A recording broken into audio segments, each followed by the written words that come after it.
இந்த ஆண்டு எப்படி இருக்குமோ என்று கலங்கி வந்திருக்கும் பிள்ளைகளும் உண்டு. கர்த்தர் உங்களை கரம் பிடித்து இந்த வருடம் நடத்த போகிறார். கர்த்தருடைய கரம் உங்களோடு கூட இருக்க போகிறார். நீ விசுவாசித்தால் தேவனுடைய மகிமையை காண்பார். நீ விசுவாசித்தால் தேவனுடைய மகிமையை காண்பார். ஒக்கமா வரமக்கர மக்கர துக்கரமா உஷந்த நிக்கமா வரமக்கர மக்கர துக்கரமா. தேங்க்யூ. இந்த வருடம் முழுவதும் நம் தேவனாகிய கர்த்தர் நம்மோடு கூட இருக்க போகிறார். எங்கள் தகப்பனாகிய ஆண்டவரே, அருமையான வேலைக்காக மக்கள் கலக்கத்தோடு கண்ணீரோடு வந்திருக்கும் ஒவ்வொரு பிள்ளைகளையும் கண்ணோக்கி பாரம் தகப்பனே. நம்பிக்கை இழந்தவர்களாக, விசுவாசத்தை இழந்தவர்களாக சிலர் வந்திருக்கிறார்கள் தகப்பனே. அவர்களோடு உங்களுடைய வார்த்தை பேசுவதாக தகப்பனே. எங்கள் வாழ்க்கை எவ்வளவுதான், இனி என்ன என்று கேள்விகளோடு வந்திருக்கும் பிள்ளைகள் உண்டு தகப்பனே. பொத்தாண்டு எப்படி இருக்கும் என்று கலங்கி போய் வந்திருக்கும் பிள்ளைகள் உண்டு தகப்பனே. எங்கள் வாழ்க்கையில நிம்மதி இல்லையே, கண்ணீரோடு ஒவ்வொரு நாளும் கழித்துக் கொண்டே இருக்கிறவன் தகப்பனே. ஆண்டவரே, என்ன செய்ய போகிறீர் என்று ஆண்டவரே கண்ணீரோடு வந்திருக்கும் பிள்ளைகள் உண்டு. ஒவ்வொருடைய கலக்கத்தையும் நீ இப்பொழுது தேங்க்யூ காண்கிறீ தகப்பனே. இந்த வருடத்தில் ஆண்டவரே நீ பிள்ளைகளை ஆசீர்வதிக்கப்படுவதற்கு உடைய கரத்திலே தாழ்த்தி ஒப்புக் கொடுக்கிறோம். நீரே உடைய வார்த்தைகள் மூலமாக பேசும் அடிமை மறைக்கிறோம். இயேசுவின் இன்ப நாமத்தில் வேண்டிக் கொள்கிறோம் பிதாவே.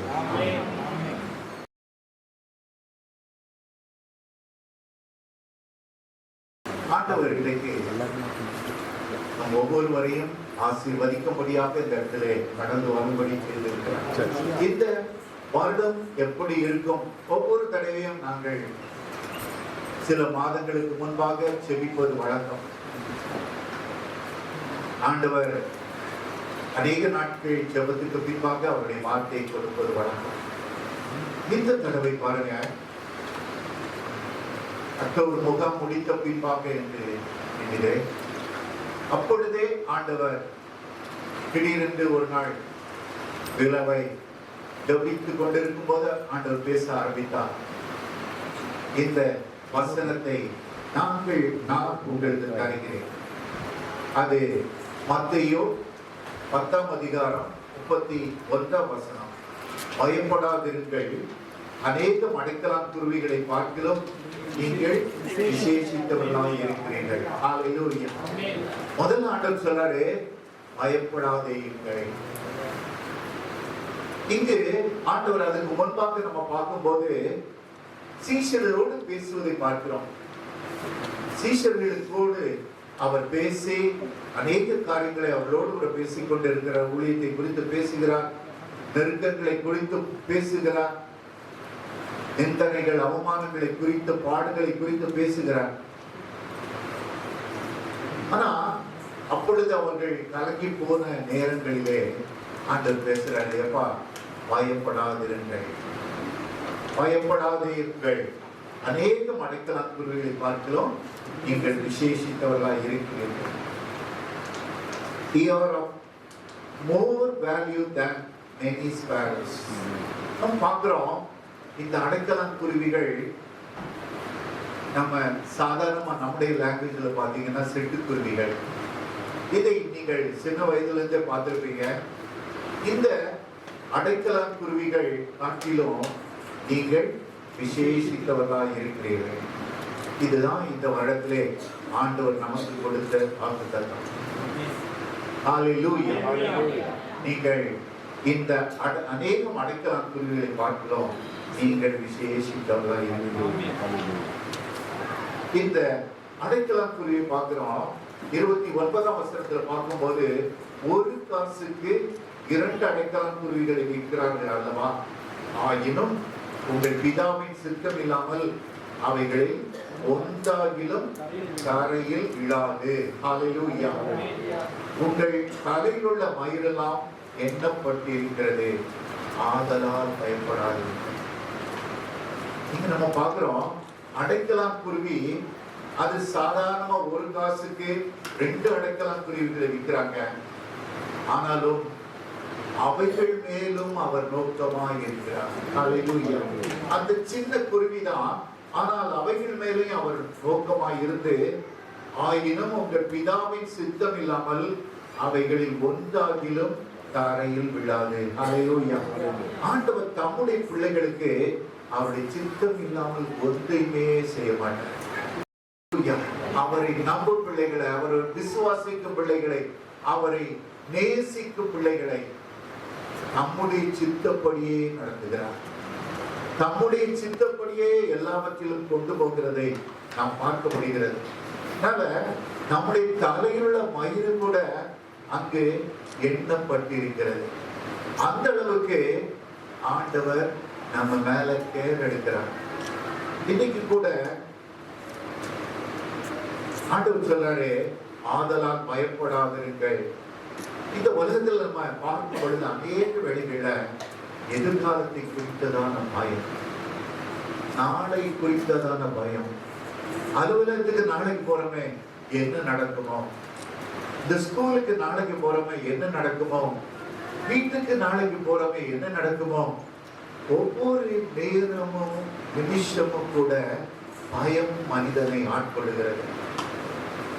இந்த பயத்தினால்தான் அநேக சிக்காகி போவதை நம்ம பார்க்க முடிகிறது.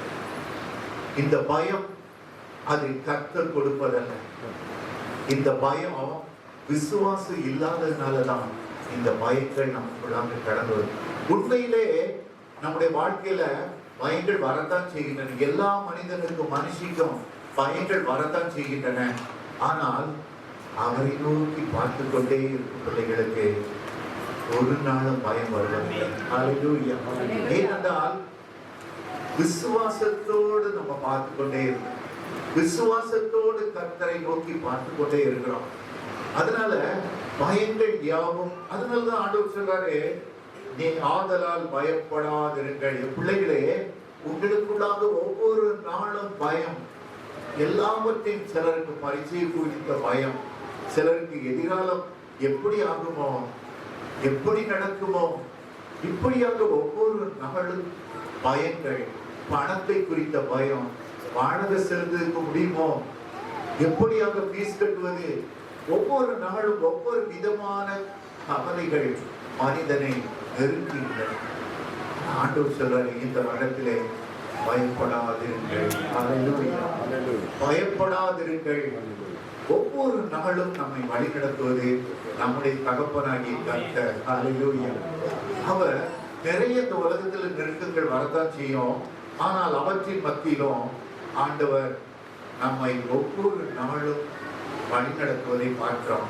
இந்த எதிர்காலத்தை குறித்த பயம்தான் கவலையாக ஆகி போய்விடுகிறது. எதிர்காலம் எப்படி இருக்குமோ, நான் எப்படி இருப்பனோ, இப்படி இருப்பனா, அப்படி இருப்பனா, இதை குறித்ததான பயம். வேதம் சொல்கிறது, காலங்கள் அவருடைய கரத்திலே இருக்கிறது. அவருடைய பிள்ளைகளுக்கு, அவரிடத்திலே தன்னையே முற்றிலுமாக ஒப்பு கொடுத்த பிள்ளைகளுக்கு நம்முடைய காலங்கள் அவருடைய கரத்திலே இருக்கிறது. அதை ஒரு மனிதனும் மாற்ற முடியாது. நமக்கு நம்முடைய தகப்பன் ஒவ்வொரு நாளும் வழி நடத்துவார். இதனால எதிர்காலத்தை குறித்து பயப்படாதிருங்கள் என்று வேதம் சொல்கிறது. ஆண்டவர் சொல்கிறார், இந்த 26ஆம் வருடம் எப்படி இருக்குமோ என்று கலங்கி போயிருக்கலாம். ஆனால் ஆண்டவர் சொல்றாரு, பயப்படாதிருங்கள். ஏனென்றால் அவர் நம்முடைய தகப்பன். ஹல்லேலூயா. அவர் நம்முடைய நேச ராஜா. நாம் அவரோடு கூட பேசிக்கொண்டே இருக்கிறோம். நாம் அவரால் நேசிக்கப்படும் பிள்ளைகள். அதனால ஆண்டவர் சொல்றாரு, சீஷரை பார்த்து சொல்றாரு, பயப்படாதிருங்கள், பயப்படாதிருங்கள்.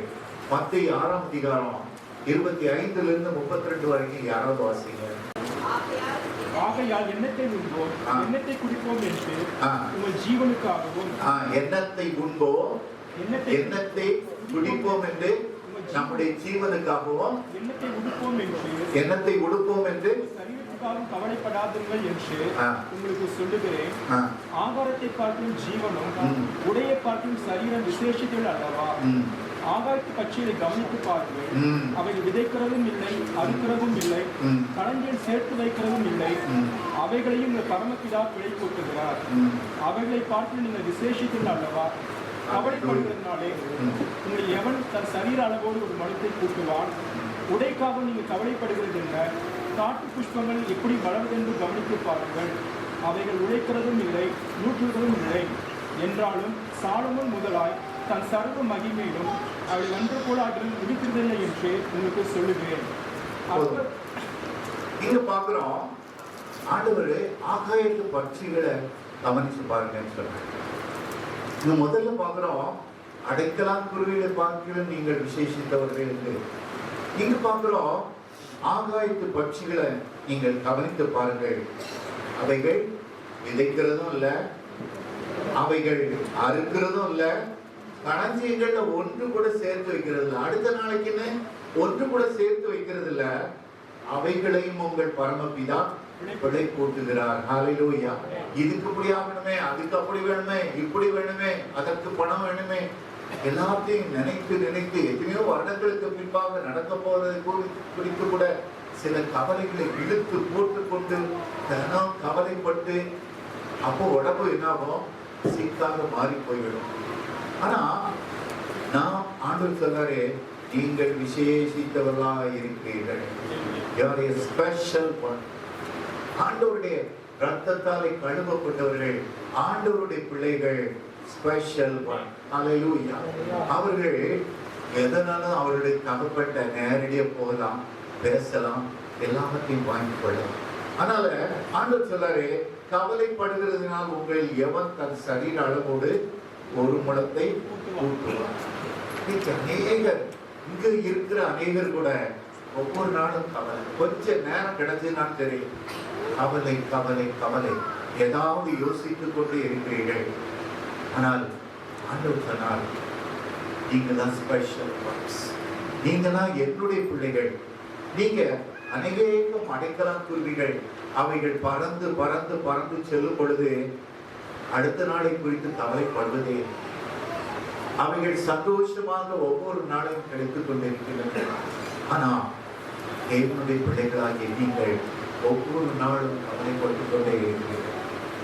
கவலைப்படுறதுனால ஒரு முழத்தை உங்களுடைய சரீரத்துல ஒரு முழத்தை கூட கூட்ட முடியாது, ஒரு இன்ச்சு கூட உங்களால கூட்ட முடியாது. அதனால எல்லாவற்றையும் உங்களுக்கு அருள் செய்கிற தேவன் உங்களோடு கூட இருக்கிறார். இந்த அடைக்கலான் குருவிகளை நம்ம பார்க்கும்போது அவைகள் ஒவ்வொரு நாளும் எப்படியாக பறந்து செல்லுகின்றன. எங்கள் வீட்டின் அருகிலே ஒரு ரைஸ் மில் உண்டு. இந்த ரைஸ் மில்லுக்கு நாங்கள் அப்பொழுது நெல்லை எடுத்துக்கொண்டு சென்று அங்கு அரைத்து வருவோம். அதே போல கோதுமையை அரைக்கவும் அங்கு செல்லுவோம். அப்பொழுது பார்த்தா நூற்றுக்கணக்கான இந்த அடைக்கலான் குருவிகள் உண்டு, சிட்டுக்குருவிகள் உண்டு. இவைகள் ஒவ்வொரு நாளும் அவைகள் சந்தோஷமாக இருக்கும். அவைகளுக்குள்ளாக சண்டையிடுவதில்லை, சமாதானமாக இருக்கும். எப்பொழுது பார்த்தாலும் சந்தோஷமாக பறந்து கொண்டே இருக்கும். அவைகளுக்கான உணவு அந்த ரைஸ் மில்ல கிடைக்கும், வெளியே போய் பொறுக்கும். இப்படியாக அவருடைய வாழ்க்கையை பார்க்கும் பொழுது அவைகள் வேகமாக வேகமாக பறந்து செல்வதை நாம் பார்க்க முடியும்.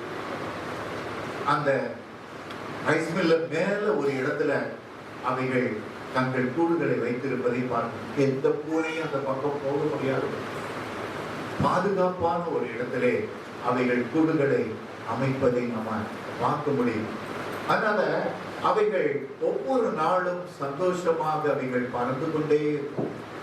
அடுத்த நாளை குறித்து கவலைப்படாது. சில வேளைகள்ல அதை மூடி போட்டு விடுவார்கள் மெயின்டெனன்ஸுக்காக. ஆனால் கூட எதை குறித்தும் அவைகள் கவலைப்படுவதே இல்லை. பாருங்கள், கூட்டுகளை அமைக்கும். அவைகள் நம்முடைய ஃபியூச்சர்ல பிள்ளைகளுக்கு எப்படி உணவு கிடைக்கும் என்று கூட எண்ணுவதில்லை. அவர்கள் தேவன் அவர்களுக்கு பிழை கூட்டுகிறார். எதை குறித்தும் கவலைப்படாதபடிக்கு அவைகள் ஜாலியாக ஒவ்வொரு நாளும் புறப்பட்டு அவைகள் பறந்து பறந்து செல்லுவதை எவர் ஹாப்பி. எப்பொழுது பார்த்தாலும் அவைகள் சத்தம் விட்டுக்கொண்டு ஆனந்தமாக இருப்பதை நாம் பார்க்க முடியும். இன்னைக்கு பார்த்தீங்கன்னா அநேக குடும்பங்கள்ல கணவன் மனைவி பார்த்தாலே சண்டை, டெய்லி ஃபைட் தான். இப்படியாக சமாதானம் இல்லாத கிறிஸ்தவ விசுவாச குடும்பங்களும் உண்டு. அதே போல பெற்றோர் பிள்ளைகள் மிஸ் அண்டர்ஸ்டாண்டிங், இப்படியாக ஒவ்வொரு குடும்பங்களிலும் அநேக நெருக்கங்கள், சண்டைகள், போராட்டங்கள், மிஸ் அண்டர்ஸ்டாண்டிங். ஆனா ஆண்டவர் வரும்போது இந்த அடைக்கலான் குருவிகளை போல எதை குறித்தும் கவலைப்படாதபடி விசுவாசத்தோடு அவைகள் இருக்கும். அடுத்த நாளை குறித்து கவலைப்படுறவன் விசுவாசி அல்ல. அடுத்த நாளை குறித்து நாம் கவலைப்பட்டோம் என்றால் ஆண்டவர் மேல நமக்கு நம்பிக்கை இல்லைன்னு அர்த்தம். ஆனா இந்த குருவிகளை பாருங்க, சந்தோஷத்தோடு அவைகள் ஓடிக்கொண்டே, ஏனென்றால் அவைகள் தேவனை சொல்கின்றன, விசுவாசத்தோடு ஓடுகின்றன. இன்னைக்கு அநேக குடும்பங்கள்ல சமாதான குறைவுகள், சந்தோஷ குறைவுகள். ஆனா அங்கு பாருங்க, நாளைக்காக அவைகள் எதையுமே சேர்த்து வைக்கிறது. ஆனாலும் ஒவ்வொரு நாளும் அவருடைய வாழ்க்கையில சந்தோஷமாக இருக்கின்றது. ஏன்னா வேதம் சொல்லுற அவைகளையும் உங்கள் பரமபிதா பிழை கூட்டுகிறார், போஷிக்கிறார். ஒவ்வொரு நாளும் Heavenly Father feedeth them. அவைகளுக்கு ஒவ்வொரு நாளும் ஆகாரம் கொடுக்கிறார். உங்களுக்கு என்ன தேவை, என்ன வேணும், எல்லாவற்றையும் அதனதின் காலத்திலே உங்களுக்கு நேர்த்தியாக செய்து கொடுக்கிறார். அவைகள் எல்லாம் அவைகளை நம்புகின்றன, விசுவாசிக்கின்றன.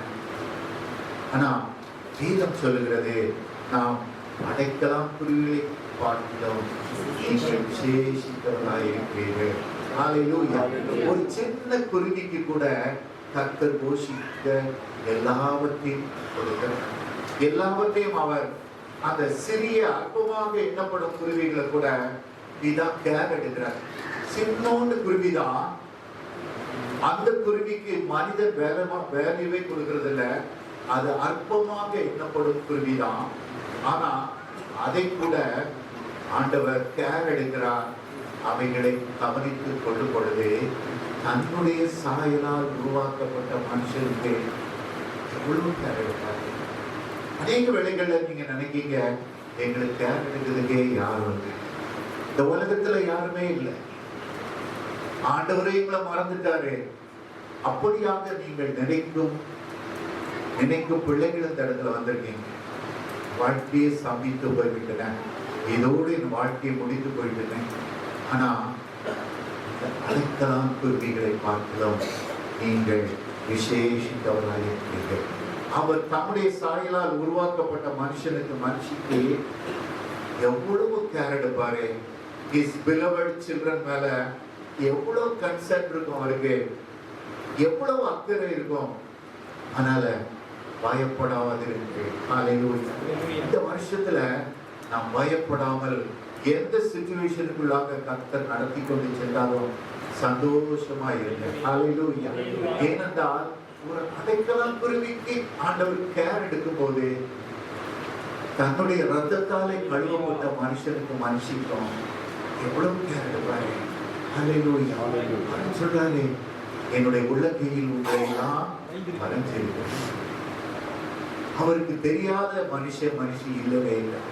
அதுவும் அவருடைய ரத்தத்தினாலே கழுவப்பட்டு அவருடைய பிள்ளைகளால மாறும் பொழுது எவ்வளவு அக்கறையாக ஆண்டவர் நம்மை கவனித்துக் கொள்வார்.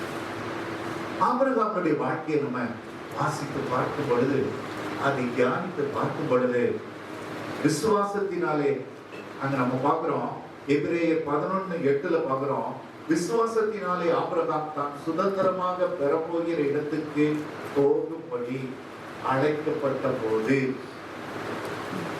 அங்கே போகிற இடத்துக்கு போகும்படி ஆண்டவர் அழைக்காரே, கீழ்ப்படிந்து தான் போகும் இடம் என்னதென்று அறியாமல் புறப்பட்டு போனார்.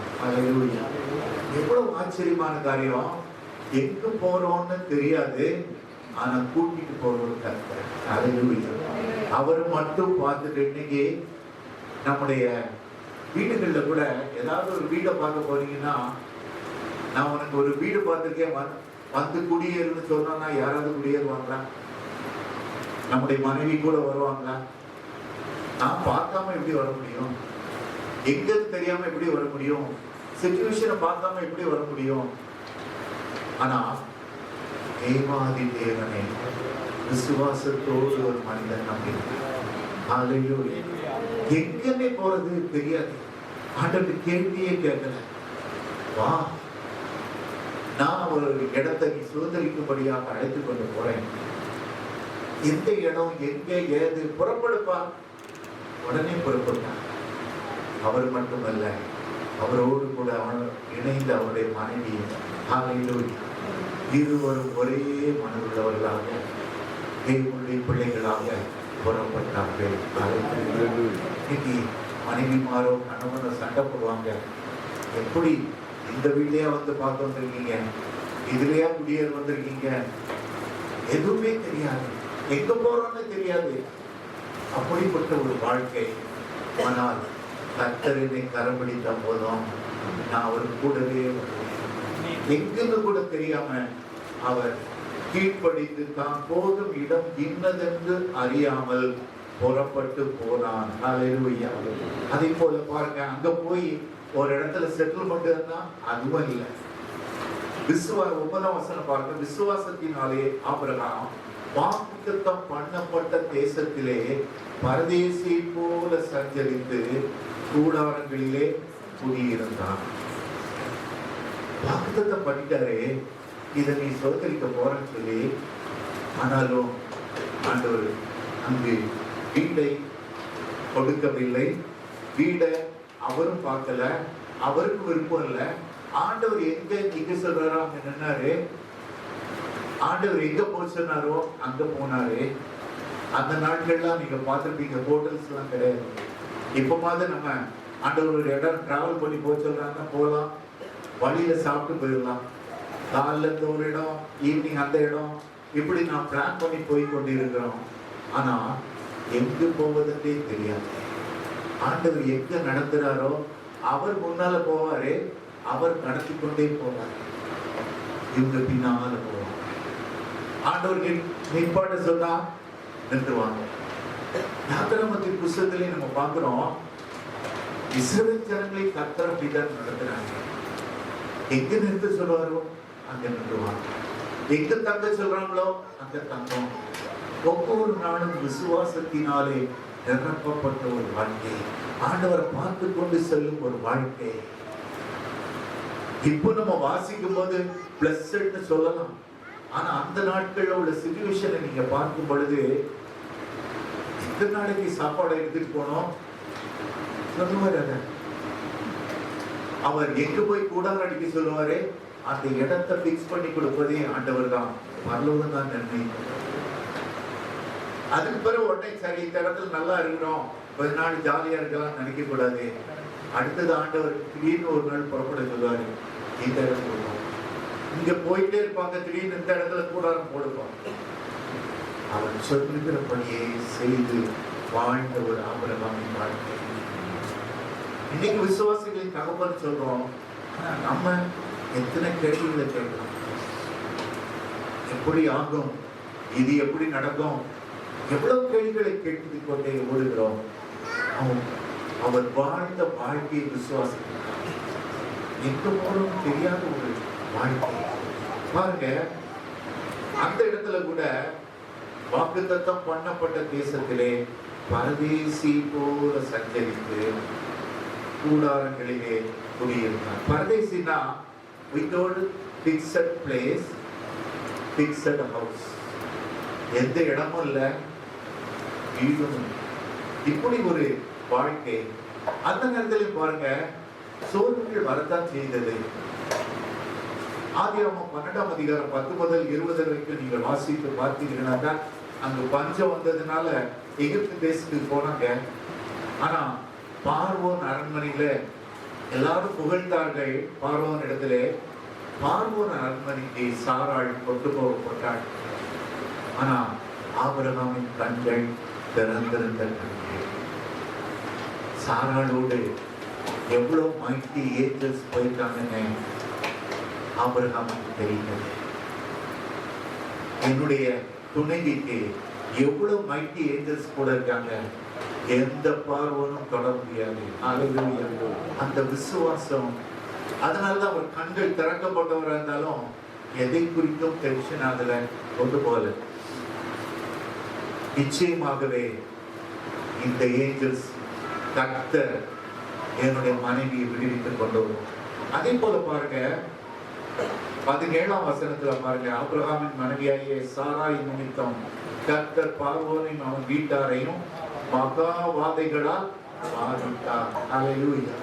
அப்படிப்பட்ட ஒரு வாழ்க்கை, எல்லாவற்றையும் நாம் ஆண்டவரத்துல வைத்து விடும் பொழுது ஆண்டவரே நம்மை நடத்திச்சார்.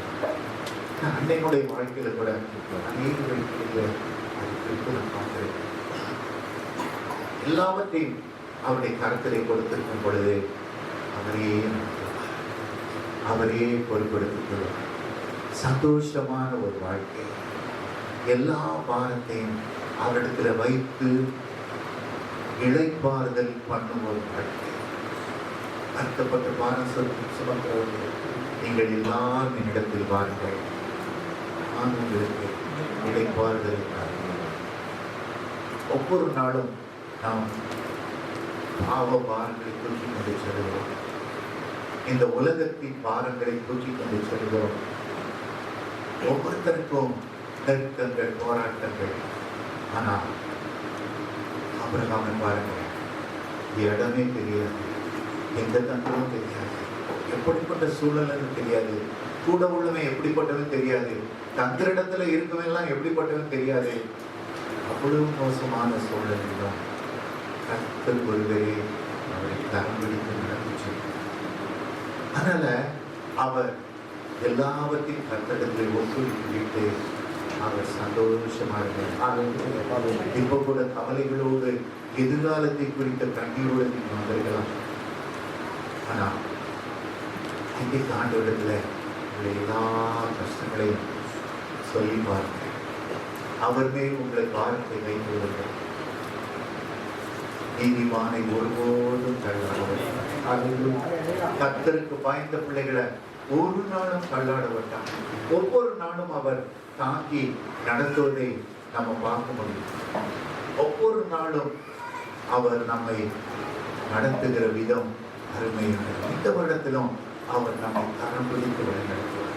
நம்ம செய்ய வேண்டியது என்னன்னா, அவர் மேல நம்முடைய பாரத்தை வைத்து அநேக வேளைகள்ல நாமே அதை எடுத்துக்கொள்வோம்.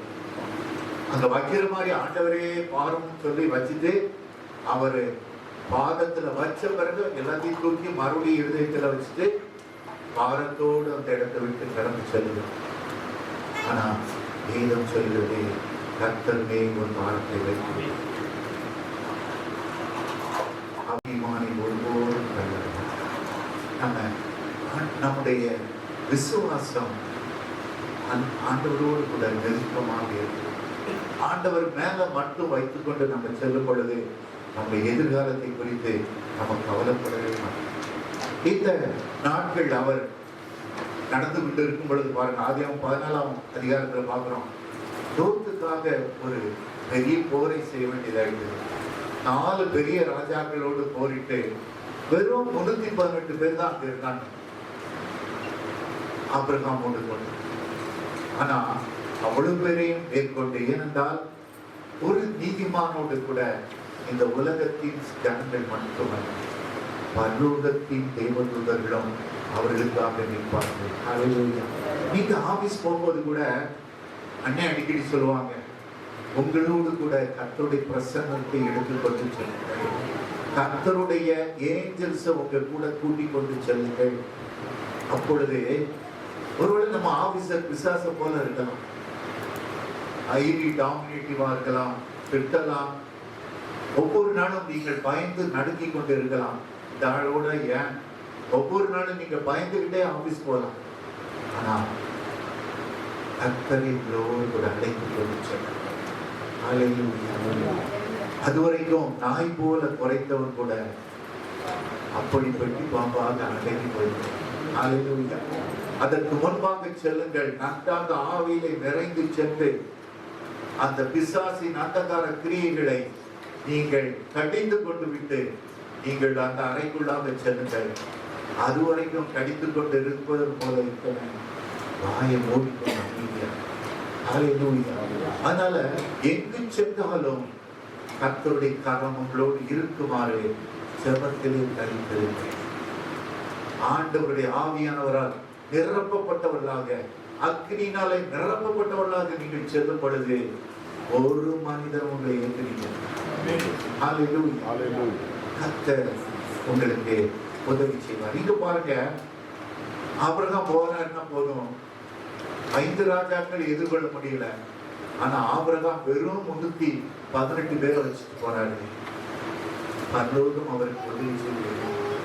இந்த 4 ராஜாக்களையும் மேற்கொண்டு அங்கே லோத்தின் குடும்பத்தை உயிரோடு கூட மீட்டுக் கொண்டு வரும்படியாக கர்த்தர் அவருக்கு உதவி செய்வார். அது மட்டுமல்ல, பாருங்க, ஆதியாகமம் 14:28 பாக்குறோம். அங்கு ஒரு ராஜா வர்றான். எப்பா, கொள்ளை பொருள் எல்லாம் நீ எடுத்துக்க, நீ கூட அநேகர் கொண்டு வருவாங்க, இதெல்லாம் நீங்க உங்களுக்கு வச்சிருக்க, இதெல்லாம் உங்களுக்கு சேர்த்து வச்சிருக்கிறேன், இதெல்லாம் நீங்க எடுத்துக்கிடுங்க. நம்மள உலகத்துல நாம் தீட்டுப்படும்படியாக அநேக காரியங்கள் கொண்டு வருவாங்க. ஆனா ஆபிரகாம் சொன்னாரு, நான் தேவனுடைய மனுஷன், எனக்கு பரலோகம் தான் எல்லாவற்றையும் கொடுக்கணும், நீ கொடுக்குற பொருள் எல்லாம் வேண்டாம். நீ சொல்லுவார், நாளைக்கு நான் தான் ஆபிரகாமை ஐஸ்வர்யம் ஆக்கினேன் என்று சொல்லத்தக்கதாக அடுத்த நாள் நிற்பேன், அதெல்லாம் வேண்டாம். ஆண்டவர் எனக்கு கூட இருக்கிறாரு, அவர் மட்டும் போதும் என்று அவர் சொன்னதை நம்ம பார்க்கணும். இன்னைக்கும் இந்த கொள்ளை பொருளை கூட ஒன்றை தொடாதபடிக்கு பரிசுத்தமாக தன்னை காத்துக் கொண்டார். நம்முடைய வாழ்க்கையில கூட நம்மளை நெருக்கும் அநேக காரியங்கள் உண்டு. ஒவ்வொரு வேலை ஸ்தலங்களையும் நெருக்கும் பாவத்தை பிசாசு இழுத்து கொண்டு வருவான். ஆனால் எல்லாவற்றிலும் பரிசுத்தமாக நாம் இருக்கும் பொழுது கர்த்தர் நமக்கு எல்லாவற்றிலும் பதில் செய்வார். எல்லாவற்றிலும் நம்மோடு கூட இருப்பார். அவரே நம்மை கரம் பிடித்து வழி நடத்துவார். அதனால இயேசுவை மட்டும் நம்ம பார்த்துட்டு ஓடிக்கொண்டே இருந்தா வழியில என்ன பிரச்சனை வந்தாலும் சரி, இயேசுவே எல்லாவற்றிலும் விடுதலை கொடுப்பார். ஏனென்றால் அவர் நம்முடைய தேவன் மட்டுமில்லை, நம்முடைய தகப்பன். ஹல்லேலூயா. அதனால அந்த உணர்வோடு ஒவ்வொரு நாளும் நாம் அவரோடு கூட ஓடிக்கொண்டே இருக்கும் பொழுது நிச்சயமாகவே கர்த்தர் நமக்கு உதவி செய்வார். இங்கே ஆபிரகாமை பார்க்கும் போது அடுத்த நாள் எங்க போகணும்னு தெரியாது, என்ன செய்யணும்னு தெரியாது. ஆனா எதிர்காலம் ஆண்டவருடைய கரத்திலே ஆபிரகாம் வைத்திருந்தார். அவர் கரத்திலே நாம் எதிர்காலத்தை கொடுக்கும் பொழுது அவரே கரம் பிடிக்கிறார். எதிர்காலத்தை குறித்து நாம் அதிகமாக கவலைப்பட்டு ஒரு உலகத்தில் வந்திருக்கிறோம். எப்படி ஆகுமா, எப்படி இருக்குமா, யார் கூட இருப்பா, என்ன நடத்துவா? நம்முடைய கரண், நம்முடைய காலங்கள் அவருடைய கரத்திலே இருக்கிறது. எபிரேயர் 11:10 பார்க்கிறோம். ஏனெனில் தேவன் தாமே கட்டி உண்டாக்கின அஸ்திவாரங்கள் உள்ள நகரத்துக்கு அவன் காத்திருந்தான். ஹல்லேலூயா. ஆபிரகாமின் கண்களை பாருங்க. இந்த உலகத்துல செல்வ சீமா, ஆடு மாடுகள் எல்லாம் இருந்தது, பெரிய செல்வ சீமானா இருந்தது. அந்த நிலைமை தாங்கல. ஆனா கூட அவர் அந்த செல்வத்தின் மேல் ஆசை வைக்கல, அந்த செல்வத்தை பார்க்கல. அவருடைய கண்கள் முழுவதும் பரலோகத்தில் இருக்கிற கர்த்தரை நோக்கி பார்த்து கொண்டே இருந்தது. ஏனெனில் தேவத்தாமை கட்டி உண்டாக்கின அஸ்திவாரங்கள் உள்ள நகரத்துக்கு அவன் காத்திருந்தான். இந்த உலகத்தின் செல்வங்கள் இருந்தோ அதன் மேல் நாட்டம் இல்லாத ஒரு வாழ்க்கையாக இருந்தார். நாம் பார்க்கிறோம், அவர் கடைசியில தேவனுடைய சிநேகிதன் ஆனார். இன்னைக்கு கூட நாம் ஒவ்வொரு நாளும் நம்முடைய வாழ்க்கை முழுவதும் ஆண்டவரிடத்திலே அர்ப்பணித்து நாம் ஓடும் பொழுது அவரே நம்மை பார்த்துக் கொள்வதை நாம் அறிய முடியும். அவர் தாமே தம்முடைய பிள்ளைகளை நித்தமும் நேர்த்தியாக நடத்துவதை பார்க்க முடியும். ஒவ்வொரு நாளும் பாடல் இருக்கலாம், ஆனா கர்த்தர் நம்மை நேர்த்தியாக நடத்துவார். ஏனென்றால் நாம் தேவனுடைய செல்ல பிள்ளைகளாக, His beloveds, அவருடைய செல்ல பிள்ளைகளாக நாம் இருக்கும் பொழுது எல்லாவற்றையும் அவரே பொறுப்படுத்தி நேர்த்தியாக நடத்துவார். இன்னொரு இடத்திலையும் பார்க்கிறோம், ட்ரெஷர்டு சில்ட்ரன் என்று பார்க்கிறோம். பொக்கிஷமான பிள்ளைகள். உலகத்துல கோடிக்கணக்கான ஜனங்கள் உண்டு, ஆனா அவர் நம்ம தான் பொக்கிஷமா வச்சிருக்கிறார். ஹல்லேலூயா. அப்படிப்பட்ட பிள்ளைகளாக நாம் இருக்கும் பொழுது அவர் நம்மை முற்றிலுமாக நமக்கு தேவையானவைகள் எல்லாவற்றையும் வழங்கி நம்மை ஒவ்வொரு நாளும் வழிநடத்துவதை நாம் பார்க்க முடியும். 1 யோவான் 3:1 பார்க்கிறோம், நாம் தேவனுடைய பிள்ளைகள் என்று அழைக்கப்படுவதனாலே பிதாவானவர் நமக்கு பாராட்டின அன்பு எவ்வளவு பெரிதென்று பாருங்கள். நம்ம தேவனுடைய பிள்ளைகள் என்று அழைக்கப்படுவதனாலே, ஏனென்றால் நாம் புறஜாதிகளுக்கு அடிமைகளுக்கு தள்ளப்பட்ட நாட்கள் உண்டு. ஆனால் என்றைக்கு ஆண்டவரை ஏற்றுக்கொண்டோமோ, என்றைக்கு அவருடைய சிலுவை நடையிலே போய் நின்றோமோ, என்று அவர் நம்மை அணைத்துக் கொண்டாரோ, அன்றிலிருந்து அவருடைய பிள்ளைகளாக நாம் மாற்றப்பட்டோம். பிதாவானவர் நமக்கு பாராட்டின அன்பு எவ்வளவு பெரிதென்று பாருங்கள். உலகத்துல அநேக காரியங்கள் உண்டு. சிலர் உலகத்தின் காரியங்களுக்காக மட்டுமே அநேகரை பாருங்க, நிறைய பேர் நிறைய சர்ச்சஸ்ல அதை பார்க்க முடியும். இந்த உலகத்தின் பிளஸிங்காக ஆண்டவரிடத்திலே ஓடி வரும் ஜனங்கள் அதிகம் உண்டு. ஆனா ஆபிரகாமை போல பரலோகத்தின் பிளஸிங்காக நம்ம ஓடும் ஜனங்களாக நாம் இந்த நாட்களிலே மாற வேண்டும். தேவனுடைய பிள்ளைகள் என்று நாம் அழைக்கப்பட வேண்டும். யோவான் 1:12, 13, 2 கொரிந்தியர் 6:17, கலாத்தியர் 3:26 இதை குறித்து நீங்கள் வாசித்து பாருங்கள். இன்னும் மறுபடியும் பார்க்கிறோம், லூக்கா 12:6 நம்ம பார்க்கிறோம், what is the price of 5 sparrows?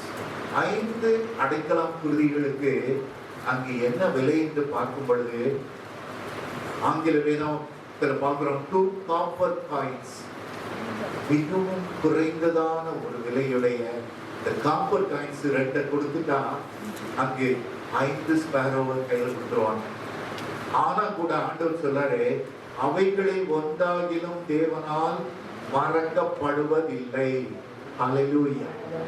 அவ்வளவு சீப்பான குருவிகள் தான், ஆனா அந்த குருவியை கூட ஆண்டவர் கேர் எடுக்கிறார். ஹல்லேலூயா. அப்பொழுது நீங்க யோசித்துக் கொள்ளுங்கள், நீங்க ஓயாம சோர்ந்து போய் விடுகிறீர்களே, யோசித்து பாருங்கள், உங்களை ஆண்டவர் எவ்வளவு கேர் எடுக்கிறார். அந்த 2 காசுக்கு 5 அடைக்கலம் குருவிகள் கொடுக்குறாங்க.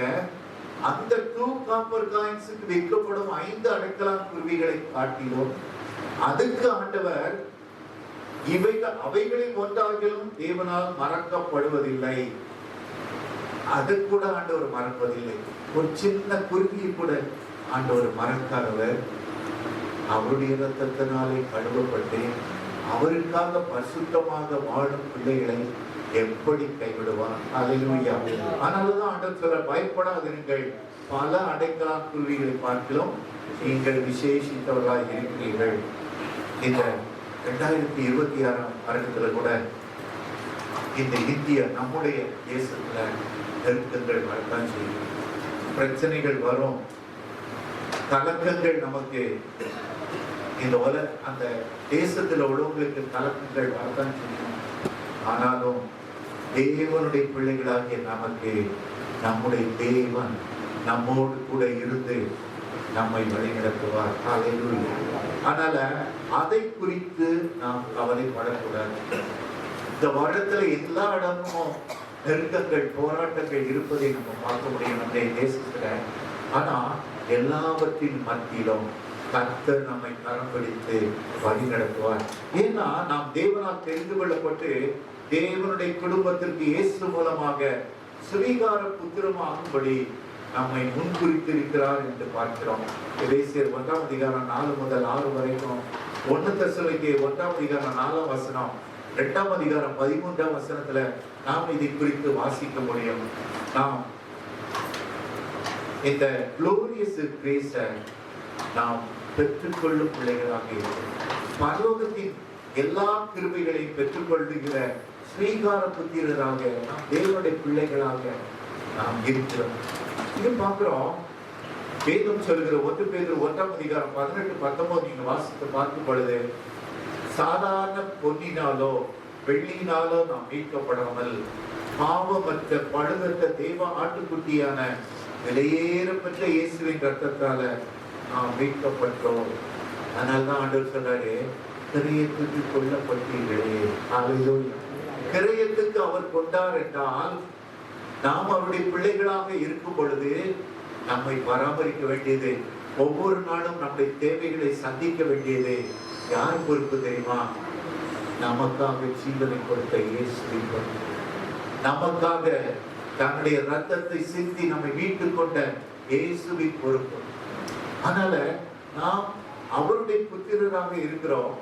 அதனால பாவமற்ற பழுதற்ற தெய்வ ஆட்டுக்குட்டியான விலையேறப்பட்ட இயேசுவின் ரத்தத்தால நாம் கிரயத்துக்கு கொல்லப்பட்டோம். ஒரே ஒரு காசுக்கு 2 அடைக்கலாக்குருவியை வாங்க முடியும். ஆனால் இயேசு நம்மை மீட்டுக் கொள்ள மிகப்பெரிய கிரயத்தை செலுத்தியதை நாம் பார்க்கிறோம். நம்முடைய சொந்த ரத்தத்தையே நமக்காக தன்வாயினை செலுத்தி நமக்கு கிரயத்தை செலுத்தி பாடுகளின் மத்தியிலே கடந்து சென்று நம்மை மீட்டுக் கொண்டாரே. இந்த மீட்பின் பிள்ளைகளாக நாம் இருக்கிறோம். எவ்வளவாக அவர் வேதனைப்பட்டார், துடித்தார், சிலுவையிலே ஆணிகளால் கடாவப்பட்டார். எதற்காக? நம்மை கிரயத்துக்கு கொள்வதற்காக. நாம் அடிமைகளாக ஒவ்வொரு இடமாக இந்த உலகத்தின் அடிமைத்தனத்துக்குள்ளாகவும் பிசாசின் அடிமைகளாகவும் நாம் இருக்கும் பொழுது கர்த்தர் நம்மை கிரயத்துக்கு கொண்டார். அதனால நம்முடைய ஒரே பேரான குமாரனை கொடுத்து அவர் நமக்காக ரத்தத்தை சிந்தி நம்மை மீட்டுக் கொண்டார். அதனாலதான் நாம் விலையேற பெற்றவர்கள், ஸ்பெஷல் ஒன்னாக நாம் இருக்கிறோம். நீங்க பார்க்கிறோம், இந்த சூரிய சந்திரனெல்லாம் ஆண்டவர் படைச்சு ஒவ்வொரு கிரகங்களையும் அதன் பாதையிலே நேர்த்தியாக ஒவ்வொரு நாளும் நடத்தி கொண்டிருக்கும் நம்முடைய தேவன். அதைக்கெல்லாம் குருவிக்கு மேல கன்சர்னாக இருக்கும் தேவன் நம்ம மேல எவ்வளவு ஆசையாக இருக்கிறார். நம்முடைய பிள்ளை ரத்தத்தினாலே மீட்டுக் கொண்ட நம்முடைய பிள்ளைகள் மேல எவ்வளவு ஆசை உள்ளவராக இருக்கிறார். நடந்த ஒரு சம்பவத்தை நான் உங்களுக்கு சொல்லணும். பல வருஷத்துக்கு முன்பாக மார்ட்டின், மிஸ்ஸஸ் மார்ட்டின் 2 பேரும் கனடா தேசத்திலிருந்து அமெரிக்க ஐக்கிய நாட்டுக்குள்ளாக கடந்து சென்றார்கள். அப்பொழுது அவர்கள் உறவினர்களையும் ஃப்ரெண்ட்ஸை பார்ப்பதற்காக சென்ற பொழுது அங்கே ஒரு குடும்பத்தை அவங்க சந்தித்தார்கள். அவர்கள் பேரு டூலிட்டு. அந்த சகோதரி பாருங்க, அந்த வீட்டுல 2 பேரு. அந்த சகோதரி படுத்த படுக்கையா 20 வருஷமா இருக்காங்க. அந்த சகோதரனை பாருங்க, அவ வீல் சேர்ல அந்த சகோதரிக்கு தேவையானதெல்லாம் செய்து கொண்டு வீல் சேர்ல அந்த படுக்கையை சுத்தி கொண்டு வருகிறார். இப்படியாக 2 பேருக்குமே நம்பிக்கை இல்லாத ஜனங்கள் தான். ஆனா இந்த மனிதன் அங்க போய் மார்ட்டின் அங்க போறாங்க, அவருடைய மனைவியை 2 பேரும் போய் பார்க்க போறாங்க. பார்க்க போனோடனே அவர்கள் சந்தோஷமாக இருப்பதை அவர்கள் பார்த்தாங்க. என்னடா இந்த அம்மா 20 வருஷமா பெட்ல இருக்கேங்குது, இந்த மனிதன் வீல்சேர்ல இருக்காரு, ஆனா எப்படி இவர் சந்தோஷமா இருக்காங்க?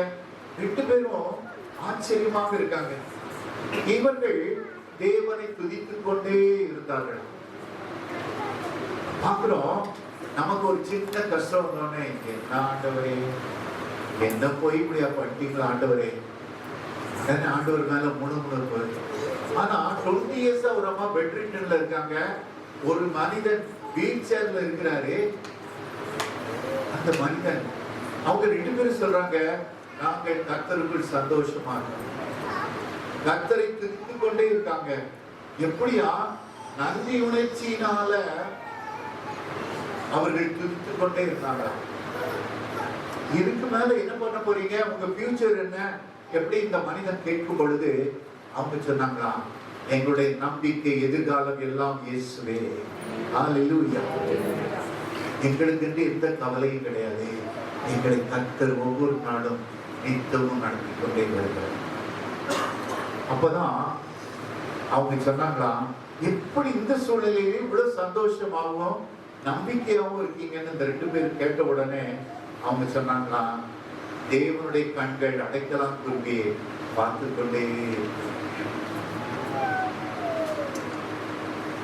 His eye is on the sparrow and I know he watches me. இந்த அடைக்கலம் குருவிகள் எல்லாம் போஷிக்கிற ஆண்டவர், அது மேல அவர் கண்ணு வைத்திருக்கிறார். நாங்கள் அவருடைய பிள்ளைகள். எங்க மேலேயும் அவர் கன்சர்ன் ஆகிறார். ஒவ்வொரு நாளும் துதித்துக் கொண்டு சந்தோஷத்தோடு இருந்தார்கள். இந்த 2 பேர் போனவங்க மிஸ்டர் அண்ட் மிஸ்ஸஸ் மார்டினுக்கு அப்படியே அதிர்ந்து போய்விட்டாங்க. கர்த்தர் மேல இந்த சூழ்நிலையிலும் இப்படிப்பட்ட ஒரு அன்பு. அதனாலதான் அவங்க வீட்டுக்கு சென்ற பின்பாங்க அந்த அம்மா பாடல் எழுதினாங்க. His eye is on the sparrow and I know he watches me. அந்த பாடலை நீங்க வரிகளை ஒவ்வொன்றையும் பார்த்தீங்கன்னா கர்த்தர் நடத்துவதை ஆச்சரியமாக பார்க்க முடியும். அதனால கர்த்தர் இன்றைக்கும் நம்முடைய எந்த சூழலிலும் நம்மை நேர்த்தியாக நடத்தும் தகவல். அதனால எல்லாரும் சிக்காய் படுக்கணும் என்று சொல்லவில்லை. எந்த சூழலில் கர்த்தர் நடத்தினாலும் கர்த்தர் நேர்த்தியாக நடத்தும். ஹல்லேலூயா. நம்மோடு கூட இருக்கிறார், நம்மை கரம் பிடிக்கிறார். இந்த 2026ஆம் வருடம் எப்படி இருக்குமோன்னு நீங்க நினைக்கலாம். கர்த்தரோடு நீங்கள் இருக்கும் பொழுது உங்களோடும் கர்த்தர் இருப்பார். ஹல்லேலூயா. நீங்கள் இந்த வருஷம் ரொம்ப அட்டாச்சாக ஆண்டவரோடு இன்னும் அதிகமாக இணையும் ஒரு வருடமாக இருக்கும்படியாக கர்த்தர் விரும்புகிறார். உலகத்துல எல்லா இடத்துலயும் எது நடந்தாலும் சரி, உங்களை அண்டாதபடிக்கு கர்த்தர் காத்துக் கொள்வார். எந்த பிரச்சனை வந்தாலும் சரி, உங்களை எந்த மனிதனும் தொட முடியாதபடி கர்த்தர் வேலி அடைத்து காத்துக் கொள்வார். ஹல்லேலூயா. மன நெருக்கங்கள், போராட்டங்கள் எது மற்றவங்களுக்கு வந்தாலும் சரி, உங்களுக்கு வராதபடி கர்த்தர் காத்துக் கொள்வார். ஹல்லேலூயா. ஒரு சிட்டுக்குருவியை, அடைக்கலம் குருவியை பார்க்கிற ஆண்டவர் உங்கள் மேல் தம்முடைய ரத்தத்தாலே கழுவப்பட்ட உங்கள் மேல எவ்வளவு ஆசை உள்ளவராக இருக்கிறார். நம்முடைய மீட்பர், நம்முடைய தகப்பன். ஹல்லேலூயா. எல்லாவற்றையும் ஒவ்வொரு நாளும் அவரை நோக்கி பார்த்து கொண்டு நீங்கள் ஓடும் பொழுது ஒரு மனிதனும் உங்களுக்கு எதிர்த்து நிற்க முடியாது. நீங்கள் அக்னியாக செல்லும் பொழுது எந்த மனிதனும் உங்களை தொட முடியாது. ஹல்லேலூயா. அந்த அக்னி வல்லமையோடு நீங்கள் புறப்படும் பொழுது பிசாசுகளை கடிந்து கொண்டு விட்டு நீங்கள் உங்கள் அலுவலகத்திற்குள்ளாகவோ வேலை செய்யும் ஸ்தலத்திலே கடந்து செல்லும் பொழுது நிச்சயமாகவே உங்களுக்கு விடுதலை உண்டு. நிச்சயமாகவே ஜெயம் உண்டு. சேனைகளின் கர்த்தர் நம்மோடு இருக்கிறார். அதுக்கு மேல என்ன வேணும்? பரலோகத்தின் சேனையே நம்ம கூட இருக்கு. அதனால நாம் இந்த அடைக்கலம் குருவிகளை காட்டிலும் விசேஷித்தவர்களாக இருக்கிறோம். சங்கீதம் 84:3 பார்க்கிறோம். என் ராஜாவும் என் தேவனுமாகிய சேனைகளின் கர்த்தாவே, உடைய பீடங்கள் அண்டையில் அடைக்கலம் குருவிக்கு வீடு கிடைத்தது. அங்கு ஒவ்வொரு இடமாக தாவீது ஓடிக்கொண்டிருக்கிறார். வாழ்வின் சிறுமையான நாட்கள். அவர் பராமப்படுறதை யாரும் பார்த்து தெரியுமா? தேவனுடைய ஆலயத்துல தேவனுடைய பரிபீடத்து பக்கத்துல. ஏனென்றால் நம்ம பார்க்கிறோம், பீடங்கள் என்றால் இவர் ஆல்டர்ஸ் ஆகிறதை தான் வந்து பார்க்கிறோம். இந்த பரிபீடங்கள் அண்டையில யாரு சந்தோஷமா வாழ்கிறார்? இங்க இவர் உயிருக்காக ஓடுகிறார். ஆனா அங்கு ஒண்ணு சந்தோஷமா இருக்கு. ஏனென்றால் தேவனுடைய ஆற்றல் பக்கத்தில் அவைகள் சந்தோஷமா அடைக்கலாம். பிறவிகள் வீட்டை கட்டி கொண்டு சந்தோஷமா இருக்கு. ஏனென்றால் அது பக்கத்துல எந்த மனிதனும் அவங்களை போய் டிஸ்டர்ப் பண்ணவே முடியாது. எந்த மனிதனும் அவைகளை தொடவே முடியாது.